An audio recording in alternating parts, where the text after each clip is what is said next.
Real estate show number 55, and how much notice should you give for a showing? I would say 24 hours is really great. Now, if it is rented, you normally do need to give at least 24 hours just by tenant um, inspection guidelines. Now, can you set up a showing and go to it 10 minutes later? Yeah, if it's a vacant home that's an auto confirm, you could do that. So that's a whole wide range. Here's what I would suggest though. If you're calling and wanting a showing beginning of the day, new listing comes on, or one you just noticed, that most sellers, especially if it's occupied, would love to have 2 to 3 hours notice. Maybe longer, because sometimes people have to get their dog out.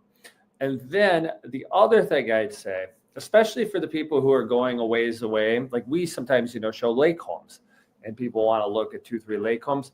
Really have a plan, really know what you're doing. And a lot of people starting to look at lake homes don't really know what they're doing, to say, hey, maybe we should schedule 6 homes, even if 3 of them look good, 2 of them are on the fringe, and 1 is just on the way.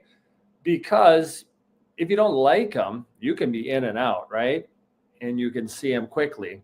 But sometimes what happens, and why I'm bringing this up, people go look at, say, some lake homes, and they go a ways, and then they'll leave like, I didn't love that one, and maybe this one's okay, but why don't we look at these 3 other ones? Well, that's too late to get your notice in. If people occupied it, or if even it's vacant, they might not see the message. So you want to have a plan for any showings to give at least a couple 3 hours notice, but sometimes 24.